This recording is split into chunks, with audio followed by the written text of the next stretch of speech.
शिवसेनेचे पक्षप्रमुख, महाराष्ट्र राज्याचे माजी मुख्यमंत्री, तुमच्या आमचे सर्वांचे कुटुंब प्रमुख आदरणीय उद्धवजी ठाकरे साहेबांना मी विनंती करतो की त्यांनी मार्गदर्शन करावं. जय भवानी. आदरणीय उद्धवजी ठाकरे साहेब, तुम आगे बढ़ो. अरे कौन आला रे, कौन आला, कौन आला रे, कौन आला.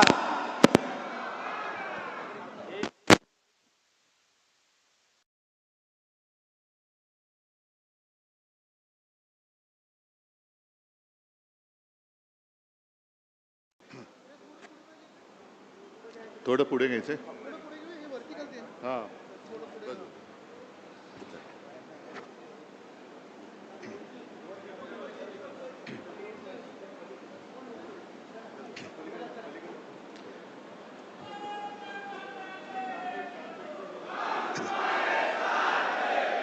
जमलेल्या माझ्या तमाम हिंदू बांधवांनो, भगिनींनो आणि मातांनो,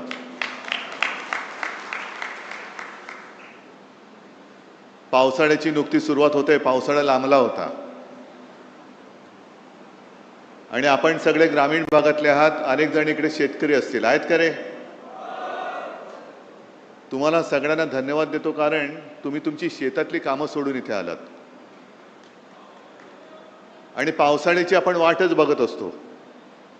कारण एकदा का पाऊस पडला की नवीन कोंब फुटतात. तसा हा माझा पावसाळा आहे. सगळ्या कार्यकर्त्यांचा प्रेम हा माझा पावसाळा आहे. अनेक जण सडलेली पानं गेली तरी परत पाऊस पडतो आणि नवीन कोंब उगवतात. आणि ते नवीन कोंब उगवणारे तुम्ही कट्टर निष्ठावान शिवसेना प्रमुखांचे जीवाला जीव देणारे शिवसैनिक आहात. तसं पाहिलं तर आता शांत आहे. जरा कॅमेरामन जरा खाली बसला तर बरं. कॅमेरे सेट करा आणि प्लीज खाली बसा.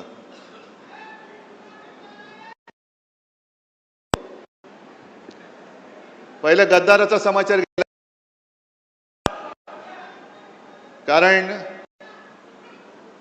कारण हे गद्दार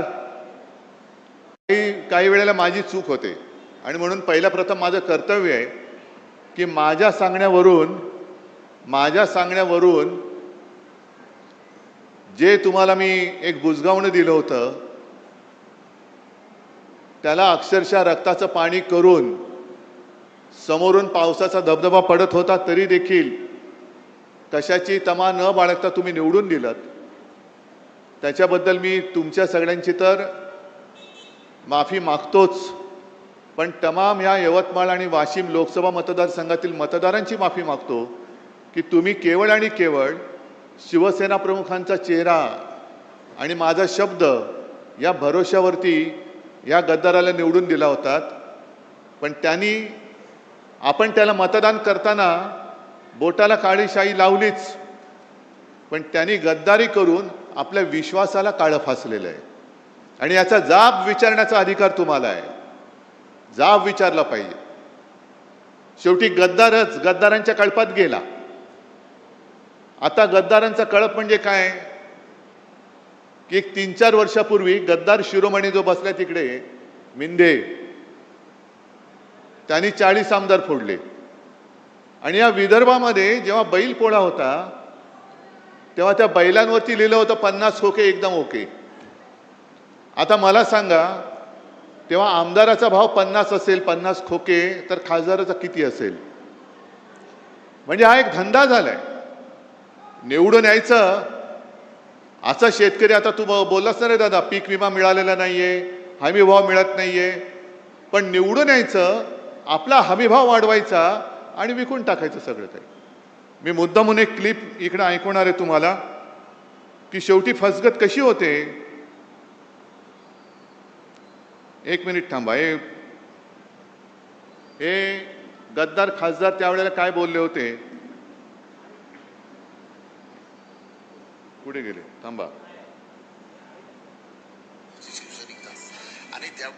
जेव्हा हिंदू हृदय सम्राट वंदनीय बाळासाहेब ठाकरेंचं एक वाक्य मला आजही आठवते की मी वयाच्या 15व्या वर्षी शिवसैनिक झालो आणि त्यावेळेस त्यांनी मला ते कानावर आहे की जेव्हा कोणी संकटात असेल तेव्हा जात पात धर्म न पाहता त्याच्यासाठी आपण धावून गेलं पाहिजे. आज शिवसेना संकटात होती. माझी आई 83 वर्षाची होती. तिनं सुद्धा सांगितलं की शिवसेनेसाठी आपल्याला जायचं. थोडेसे गदगद झालेले आहात आईची आठवण काढून. तर हो, आता आईची आठवण आलेली आहे. मला सांगितलं होतं शिवसेनेला सहकार्य करत म्हणून आज मोठ्या प्रमाणावर त्या ठिकाणी सहकार्य. आईचं स्वप्न तुम्ही पूर्ण करताय आणि म्हणून तुम्ही ठाकरेंबरोबर उभे राहिले. हो, बिलकुल ठाकरे साहेब.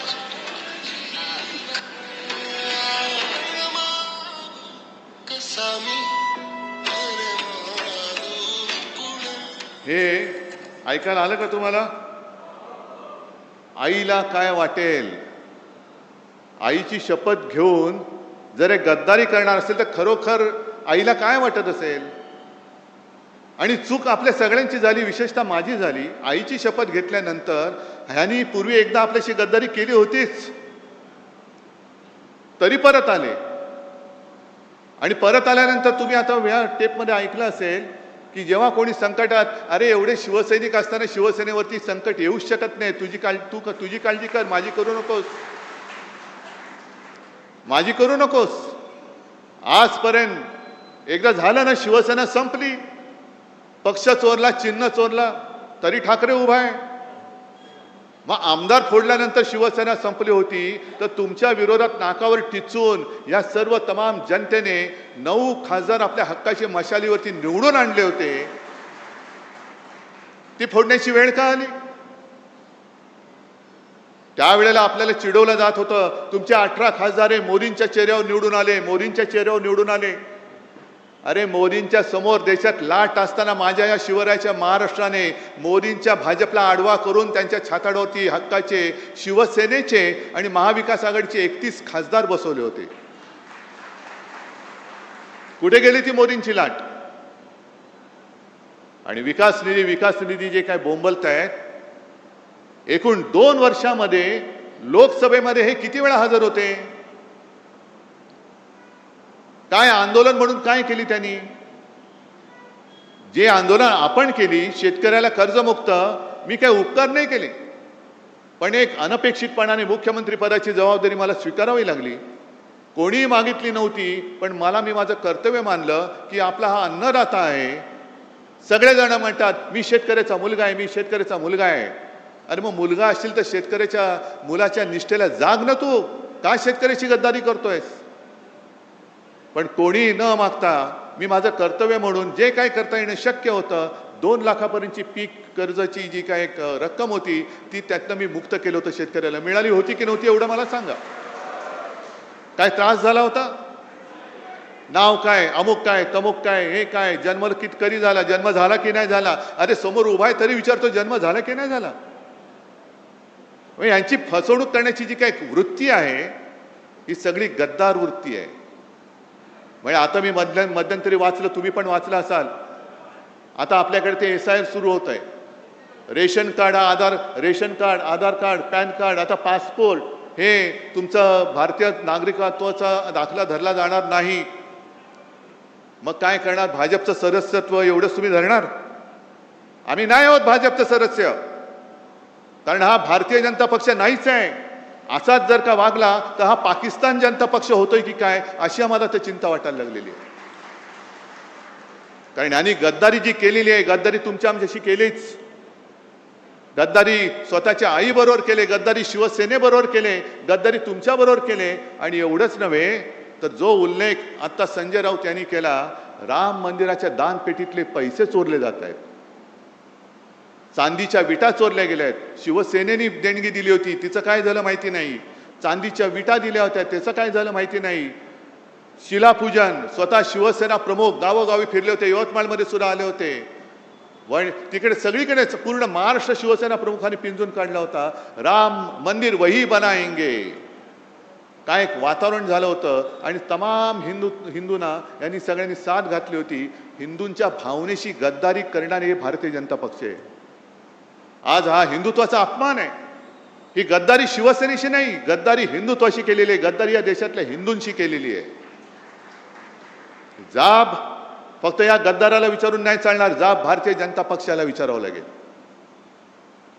आपल्याकडे काय होते की जेवढ्याच तेवढं करून आपण विसरून जातो. ज्याप्रमाणे विधानसभेत आपलं सरकार यांनी पाडलं, गद्दारी करून पाडलं. 2.5 वर्ष तुम्ही राग तुमचा धुमसट ठेवला होता आणि तो राग त्यांना लोकसभेमध्ये दाखवून दिला. यांना काय वाटतंय की आता काही नसताना काही केलं तरी चालतंय. लोकांची स्मरणशक्ती किती आहे? किती आंदोलन करतील? 1 आठवडा करतील, 1 महिना करतील, 2 महिने, 3 महिने, 6 महिने, 3 वर्षांनी जेव्हा निवडणूक येईल तेव्हा आम्ही बघू. नाही, हा राग विश्वासघाताचा जो राग आहे तो धुमस्ता ठेवला पाहिजे. तुम्हाला जी मतं दिलेली आहेत ती जनता ही जिवंत माणसं आहेत.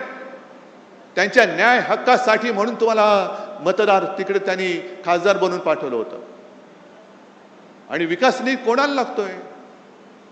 विकास निधी फक्त काय भाजपच्या बापाच्या मालकीचा आहे का? भाजपच्या विरुद्ध जे खासदार निवडून आले तिकडे भाजपचे मतदार नाही आहेत आणि भाजपच्या विरोधात ज्यांनी मतदान केली ती जनता माझ्या समोर आहे. पूर्ण राज्यभर पसरले, देशभर पसरलेली आहे. ही जनता तर काय पाकिस्तानमधून आलेली नाही ना. आणि मग विकास निधीसाठी जर का काम अडलं असतं तर जो उल्लेख आपल्या आमदार साहेबांनी केला, देरकर साहेबांनी केला, तुकडोजी महाराज, गाडगे महाराज यांना का विकास निधी लागला नाही? गाडगे महाराजांनी सुद्धा इकडे या विदर्भात खूप काम केलं. दशसूत्र त्यांची प्रसिद्ध आहे. जो भुकेला असेल त्याला अन्न देणं, जो तहानला असेल त्याला पाणी देणं, ज्याच्याकडे घर नाही त्याला घर देणं, ज्याच्याकडे वस्त्र नाही त्याला वस्त्र देणं आहे. आणि त्यांनी उभं केलं, एक समाजकार्य उभं केलं, स्वच्छता मोहीम राबवली. कुठे विकास निधी वाचून त्यांचं काम अडलं होतं? कोणतेही सत्तापद त्यांनी भोगलं नव्हतं. ना कधी आमदार झाले होते, ना कधी खासदार झाले होते. पण लोकांना शिक्षण दिलं म्हणून इतक्या वर्षानंतर सुद्धा लोक मुख्यमंत्री किंवा या गद्दाराला मानण्याच्या ऐवजी गाडगे महाराजांना नमस्कार करतात, तुकडोजी महाराजांना नमस्कार करतात. तुकडोजी महाराजांना सुद्धा राष्ट्रसंत म्हणतो. का म्हणतो आपण? आज आपण सगळे हिंदू म्हणून जय श्रीराम म्हणतोच, जय शिवराय सुद्धा बोलतो, हर हर महादेव सुद्धा म्हणतो. तसंच तुकडोजी महाराजांची जी काही भजनं होती त्या भजनातनं त्यांनी एक राष्ट्रभक्तीचं बीज रोवलं. ते या विदर्भामध्ये रोवलं आहे. त्यांच्याकडे पैसा अमाप आहे, साधन सामुग्री अमाप आहे. आमच्याकडे काय आहे? आमच्याकडे जिवंत माणसं आहेत. आणि तुकडोजी महाराज जे बोलले होते, तुकडोजी महाराज जे बोलले होते, जे शब्द, कदाचित शब्द मला आता पूर्ण शब्दाचे आठवणार नाही. पत्थर सारे बॉम्ब बनेंगे, भक्त बनेगी सेना, झाडू झडेले शस्त्र बनेंगे, नाव लगेगी किनारे.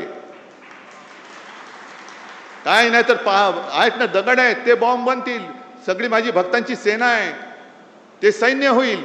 हातामध्ये जे काही आहे ते शस्त्र होईल. आणि त्यातनं आपल्याला स्वातंत्र्य मिळालेलं आहे. स्वातंत्र्य हे निवडणूक जिंकून मिळालेलं स्वातंत्र्य नाही आहे, तर इंग्रजांशी लढून मिळवलेलं स्वातंत्र्य आहे. मग तेव्हा लोकमान्य टिळक बोलले असते, काय करणार, विकास निधी मिळत नाही. महात्मा गांधी बोलले असते विकास निधी मिळत नाही. कशाला? आज जे तिकडे बसलेत फोडाफोडी करणारे त्यांनाच मी विचारतोय. अटलजी तर गेले, अडवाणी साहेब आज त्यांना तुम्ही अडगळीत टाकले. काँग्रेसशी लढत असताना यांना कधी विकास निधी चणचण भासली नाही ती? अटलजी आणि अडवाणीजी कधी जर त्यांनी असं म्हटलं होतं आम्ही आता काँग्रेसमध्ये जातो कारण आम्हाला विकास निधीच मिळत नाही, तर मोदींचा राजकीय जन्म झाला असता का? अमित शहाचा राजकीय जन्म झाला असता का? आणि यांना फोडाफोडी का करायचे? तर तोच की तुमचे प्रश्न, तुमच्या प्रश्नापासून तुमचं दुर्लक्ष झालं पाहिजे. पीक विमा नाही मिळाला तरी चालतंय, तुम्हाला दुसरं काहीतरी दिलं का तुम्ही त्याच्या मागे लागता. शेतकऱ्याला हमी भाव नाही मिळाला तरी चालतंय, त्याला दुसरं काहीतरी दिलं का तो त्याच्या मागे लागतो. त्याचं आयुष्य हे नेहमी संकटातच राहिलं पाहिजे. तो जोपर्यंत संकटात आहे तोपर्यंत तो माझ्या दारात उभा राहणार आहे. ही परिस्थिती आता बदलायला पाहिजे. हा गद्दार जिथे सापडेल तिकडे तुम्ही त्याला जा विचारलं पाहिजेस, मी तुला निवडून आणलेस का तू माझ्याशी गद्दारी केलीस? मी माझ्या रक्ताचं पाणी केले, मी माझं रक्त आटवलेलं आहे. समोरनं पैसे अरे आत्ता तुला मिळतायत, त्यावेळेला मला सुद्धा जर पैसे मिळाले असते तर मी सुद्धा तुला पाडू शकलो असतो. पण मी भगव्याला आणि शिवरायाच्या निष्ठेला जागलो म्हणून आणि म्हणून तू खासदार झालाय. तुला काडीची किंमत नव्हती. तू बोल, तू गद्दारी का केलीस? पुढचे 3 वर्ष हा कार्यक्रम तुम्हाला करावा लागेल. आहे हिंमत तुमच्यामध्ये? कारण मी मुद्दामून आलोय. जसं त्यांनी मला सांगितलं, काय झालं 2 आठवड्यापूर्वी एक खासदारांची बैठक घेतली, तेव्हा हे महाशय मला म्हणाले, साहेब घरी सोयरीक जुळवायचे, पाहुणे येणार आहेत, मी व्हिडिओवरनं आलो तर चालेल का? आता घरचं कार्य शुभ कार्य म्हटल्यानंतर मी नाही बोलू शकतो. आता मला काय माहित, मुलीची सोयरीक जुळवताना ह्यांची सोयरीक तिकडे जुळवतील. ह्यांच्या हे पाहुण्यांकडे चालले होते का पाहुणे यांच्याकडे येत होते? सोयरीक ह्यांची जुळत होती, पण सांगितलं मुलीची सोयरीक जुळत आहे. मग मी रात्री फोन केला, म्हटलं काय जुळलं का? हो जुळलं की म्हणे. जुळलं. 2 दिवसांनी कळलं, गेले सासरी. आता नांदा तिकडे गद्दारांच्या कळपामध्ये नांदा, गद्दारांच्या लांडग्या म्हणजे त्या कळपामध्ये नांदा. इकडे वाघाचं जीवन जगत होता, तिकडे गाढवाचं जीवन जगा. जे ओझं तुमच्या पाठीवर टाकलं जाईल ते वाहत राहा. अरे प्रेम देणारी संघटना फक्त शिवसेना आहे. दुसरा या जगात दुसरा पक्ष नाही की जो फक्त आणि फक्त प्रेमाच्या भावनेवरती जिवंत राहतोय. आणि म्हणून मी आज तुमच्याकडे आलेलो आहे. जसं त्यांनी सांगितलं ना की मी माझ्या कार्यकर्त्यांशी बोलेन, तसं मी तुमच्याशी बोलतो. मी करतोय ते बरोबर करतोय की चूक करतोय? मी लढायला उभा आहे, मी नाही हटणार. कारण जिथे जिथे अन्याय दिसेल तिकडे मी लाथ मारणार म्हणजे मारणार. सोबत राहणारच की नाही?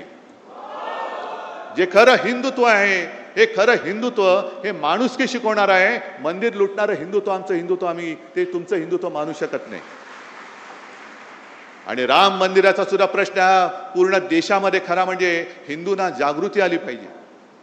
आज संजय राऊत यांनी एक चांगला अग्रलेख लिहिला आहे सामनामध्ये. सामना तुमच्याकडे येत नसेल तर सामना.com वरती जाऊन मुद्दामून वाचा. हे मरे मरे जे सगळ्यांनी मोर्चे काढले ना, सकल हिंदू समाज, हिंदू जनजागृती, आता का झोपलात? आता का झोपलात? आम्हाला आता भाजपा मुक्त राम पाहिजे आणि त्याच्यासाठी शिवसेना लवकर आंदोलनाला सुरुवात करणार आहे. भाजप मुक्त राम, जो एक विळखा या भोंदूंच्या गरड्यामध्ये राम आमचा प्रभू श्रीराम सापडलेला आहे. त्या श्रीरामाला त्या भोंदू हिंदूंकडनं सोडवण्यासाठी शिवसेना पुढाकार घेईल आणि शिवसेना पहिली ठिणगी महाराष्ट्रामध्ये टाकेल. आणि तेव्हा मला गद्दारांना विचारायचे, जे बाळासाहेबांचे विचार हे बाळासाहेबांचे विचार आहेत. आहे तुमच्यामध्ये हिंमत? त्या गद्दाराला विचारा, हिंमत आहे? जाऊन विचारू शकता तुम्ही मोदींना. पीक विमा का मिळाला नाही लोकसभेमध्ये तोंड उघडू शकता? आहे हिंमत? शेतकऱ्याला हमी भाव मिळत नाही, शेतकऱ्याच्या आत्महत्या चाललेल्या आहेत, नीटचे पेपर फुटत आहेत, महिलांवरती अत्याचार वाढत आहेत, राम मंदिर लुटलं जात आहे, मध्य प्रदेशमध्ये तिथले मुख्यमंत्र्यांच्या नावाने लूट चालू आहे. हे सगळे प्रश्न विचारण्याचं धाडस या गद्दारांच्या रक्तात आहे का? शिल्लक राहिलंय का? की तुमचं रक्त हे गद्दारीने नासून टाकलेलं आहे? हा जो स्वाभिमान आहे, ही जी हिंमत आहे, ही जी धमक आहे, म्हणून शिवसेना पाहिजे. हे शिवसेना का संपवायला निघालेत? मला कोणी प्रश्न नाही विचारायचा. प्रश्न विचारण्याचं धाडस फक्त शिवसैनिक करू शकतो. म्हणून शिवसेना संपवा.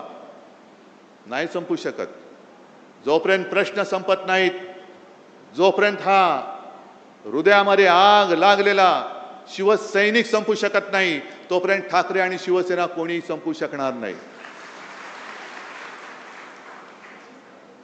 आणि या पुढचा काळ जो आहे, हा काळ याने बरोबर असा निवडलेला आहे की निवडणुका नसतानाही फोडाफोडी करून टाका. आणि फोडाफोडी आपल्याला किती लोकांना आठवत असेल की लोकसभेच्या वेळेला जेव्हा मी आलो होतो तेव्हा त्यांची घोषणा काय होती? अबकी बार 400 पार. आणि मी घोषणा दिली होती अबकी बार तडीपार. आता तेच त्यांचं काम सुरू आहे. कारण यांना काय करायचंय? डॉक्टर बाबासाहेब आंबेडकरांनी लिहिलेल्या घटनेमध्ये बदल करायचा आहे. 2/3 बहुमत 400 पार निवडणुकीत नाही झालं तर फोडाफोडी करून कर. आणि एकदा का संख्या झाली का मग घटना बदल, घटनेत पाहिजे तसे बदल करून टाक. समोर आहे कोण विचारायला? कारण सगळेच फोडलेले आहेत, सगळेच त्यांनी पक्षात घेतलेले आहेत. ही सगळी गुलामगिरीची राजवट आणि हुकुमशाहीची राजवट ही रोखण्यासाठी बाकी देश उठेल तेव्हा उठेल, पेटेल तेव्हा पेटेल, पण निदान साधू संतांची परंपरा लाभलेला, उगाच आपण बोलत नाही शाहू फुले आंबेडकर, छत्रपती शिवाजी महाराज, तो परंपरेला लाभलेला महाराष्ट्र हा जागा राहणार आहे की नाही आणि त्यांच्या समोर उभा राहून त्यांना प्रश्न विचारणार आहे की नाही, हा प्रश्न मी तुम्हाला विचारतोय. हे काम एवढं सोपं नाहीये. नुसतं गद्दार झाला म्हणून त्याला 4 शिव्या दिल्या नाही. त्यांनी गद्दारी का केली तर तुमचं स्वातंत्र्य हिरावून घेण्यासाठी तो त्या गद्दारांच्या कळपात सामील झालेला आहे. तुमचं स्वातंत्र्य तुम्ही कोणाला असं हिरावून देणार आहात? मग आजपासून कामाला लागला पाहिजे पुढचा खासदार हा पुन्हा एकदा आपल्या भगव्याचा कट्टर शिवसेना एकच गद्दार सेना म्हणजे